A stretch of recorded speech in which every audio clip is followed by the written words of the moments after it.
Alright, Shalom. You reached the He Pray channel. My name is Judgement Moab. But first and foremost, I want to say, call Holayim, Yahweh, Bahashem, Yahweh Shai, Bahashem, Harakach. Double honors to the elect, apostles, and elders of Yahweh, Bahashem, Yahweh Shai, Bahashem, Harakach, which is a great millstone where I learned this truth from and who rule well. Salutations to the Bakyar, the elect, the 144,000. That's 12,000 men from each of the 12 tribes of Israel. 12 tribes of Israel consist of you so-called blacks, Latinos, and indigenous of America. The 144,000 being the governing body within the one-third. The rest of the one-third comprises of elect men, women, and children. Shalom to those Israelites scattered due to the diaspora and also the triangular trade. So our people come looking like different ethnicities, having various complexions. So this is not a black thing. We're not the black Hebrew Israelites. We're just Hebrew Israelites. Shalom to those that died in this truth. It says the dead should be raised up first. Those that will be accompanying Yahweh Shah on his return, including our King, King Mashah, who is King David. And as always, it's an honor and privilege, honor and blessing to continue to do this work. The water Yahweh Ba'ashem Yahweh Shah Ba'ashem Harakach for answering my prayers and permitting me to do such. Baba Kashah Yahweh Ba'ashem Yahweh Shah Ba'ashem Harakach allowed us to be an edifying lesson to at least one member of the Bakyar. And this lesson is inspired, through the tensions that is transpiring between mainly Moab, which is the so-called Chinese, but it is also extended to the various nations in Asia, dealing with the tribe of Judah, man, which is pronounced Yahweh in the Lashuan Tahar, which means pure language, which is the Paleo Hebrew. And Yahweh today is you so-called Negroes. It's not those people that live in the land of Israel today. But the title is going to be the Judgement of Moab. So I'm going to go to Jeremiah chapter 48, and I'm going to start at the top. This is Jeremiah chapter 48, verse 1. It says, against Moab, thus saith Yahweh of hosts, Yahweh of armies, the power of Yasha Allah, which means he is prince of the power. Woe, which woe means destruction, unto Nebo, for it is spoiled. Karaathim is confounded and taken. Misgab is confounded and dismayed. There shall be no more praise of Moab. So having the understanding, we know that Moab is speaking about the so-called Chinese. So there's not going to be no more praise because they're going to be destroyed. It says, in Heshbon, they have devised evil against it. Come and let us cut it off from being a nation. Also, thou shalt be cut down, O mad men. The sword shall pursue thee. Right, because they also are a part of trying to destroy Israel, right? So go on the co-pilot, woe unto Nebo, Kariathim is confounded, Moab is no more. So the word for Moab in the Hebrew is Moab, right? Which means from father, which references Lot's daughter, Genesis the 19th chapter, because when you go to that account, that historical account, that's how the so-called Chinese and the so-called Japanese were conceived. They were conceived through incest. When Sodom and Gomorrah and the 5 neighboring cities were destroyed, The simple-mindedness of a woman, which was Lot's daughters, and thought that they were the only ones left in the world, and they didn't know uh, that they weren't, so they could find husbands. So instead of being prudent, they took turns on separate nights, getting their father Lot drunk to have sex with him. And that's how you so-called Chinese and you so-called Japanese came about, man. It says, "Whoa, hawa," uh, which means ha wa ya, which means divine destruction. Right. Quick explanation: Moab's judgment begins with the collapse of its fortified cities, because the Most High is going to put the spirit, presumably, on America to nuke the Chinese, man. America is supposed to be fighting China, and NATO is supposed to be fighting Gog, which is Russia. It says Yahweh strikes their pride at the root. Their downfall is swift and irreversible, matching the prophetic descriptions of sudden ruin. Also, the plagues that the Heavenly Father is going to allow to be put on that place, man, and in those countries. It says, verse 3, a voice of crying shall be from Haranaim, spoiling and great destruction. And when I said they're trying to cut Israel off from being a nation, that was pursuing the Psalms, the 83rd chapter, as they have formed a confederacy with Edom, which Edom is Esau, the so-called white man who started calling himself white in 1681. Verse 4 says, Moab is destroyed. Her little ones have caused a cry to be heard. So according to biblical prophecy, Moab is going to be destroyed. This is Isaiah chapter 15, verse 1. It says, the burden of Moab, because in the night Ar of Moab is laid waste and brought to silence, because in the night Ker of Moab is laid waste and brought to silence. And if you notice that a lot of these missile attacks are happening at night, man.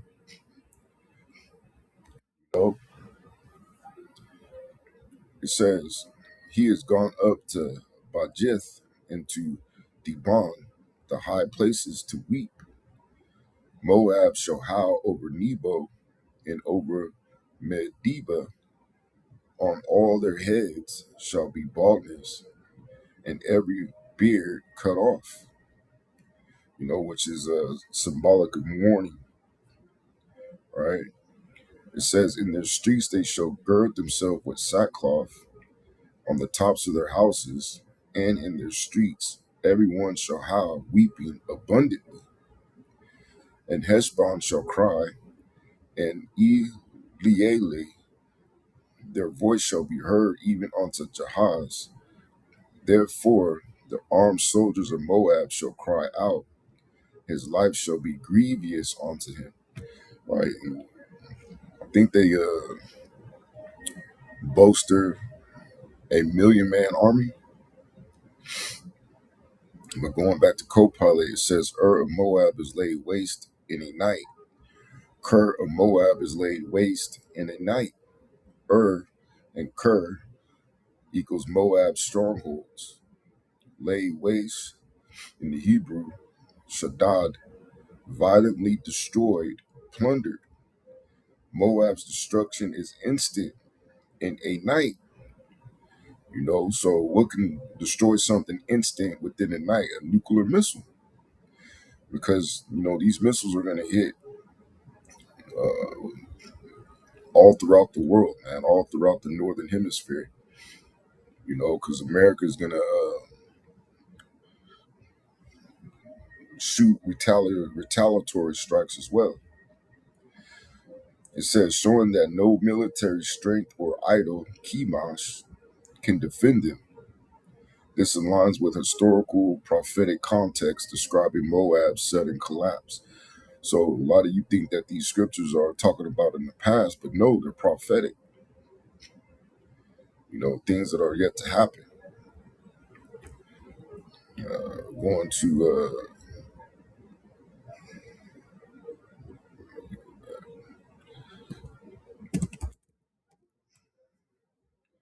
Going to Isaiah chapter 16,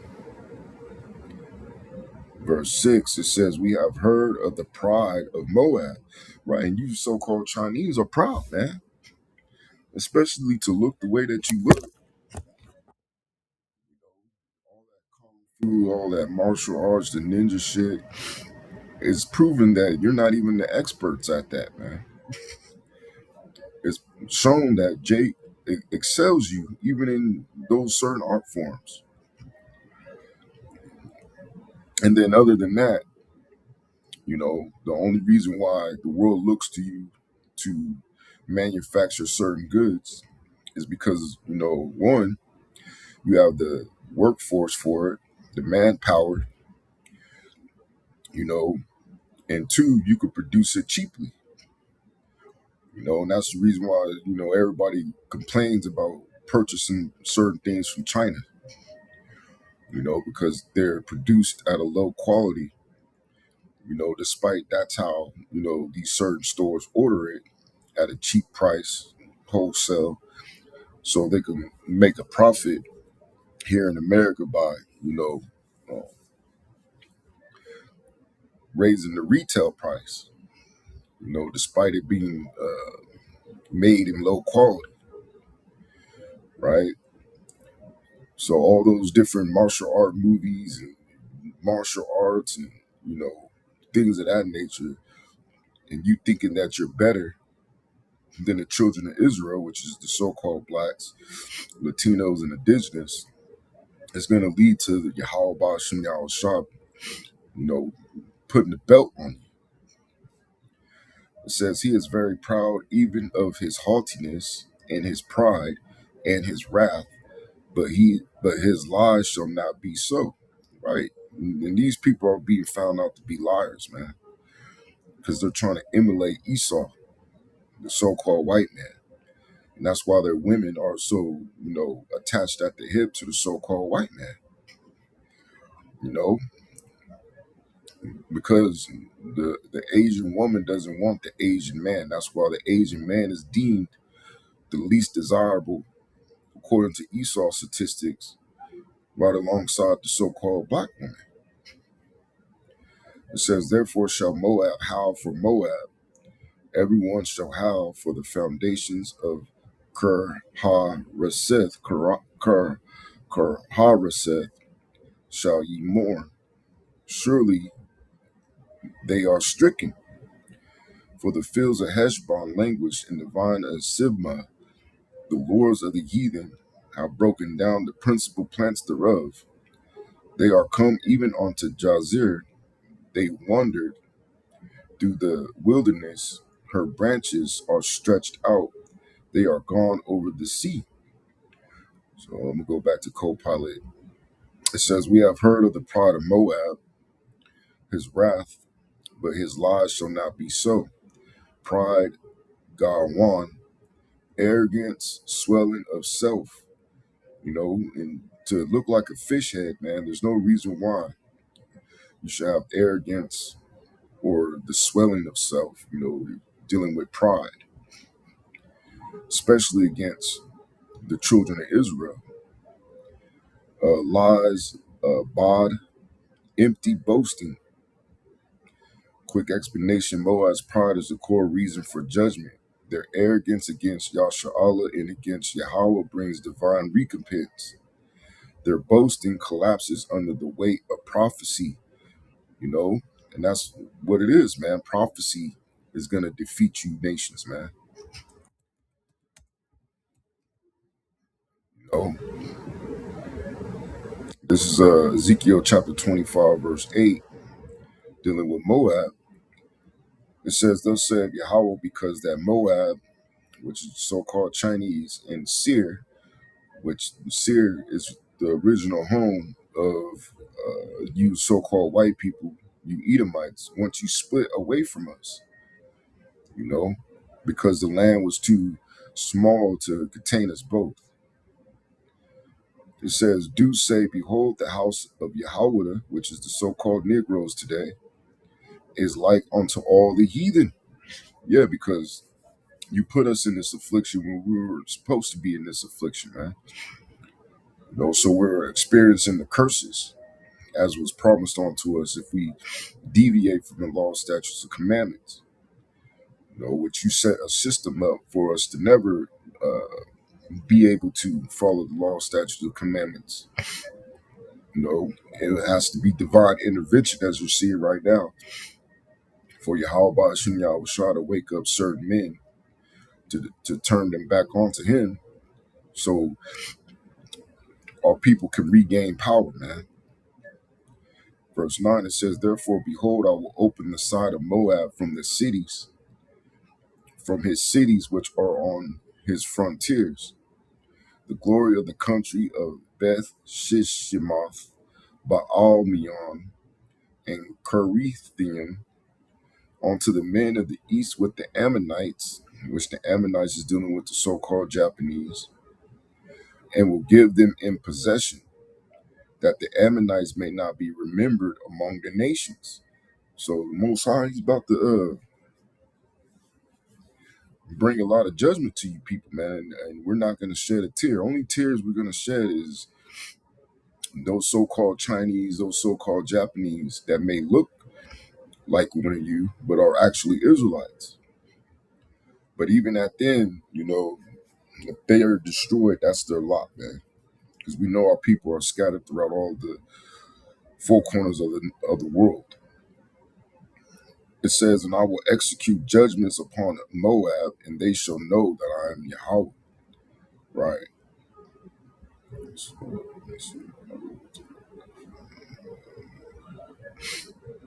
So going back to Copilot, it says, because Moab said, behold, the house of Yahweh is like unto all the heathen.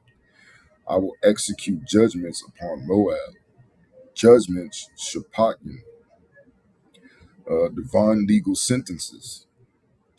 Mocking Judah equals mocking Yahweh's covenant people,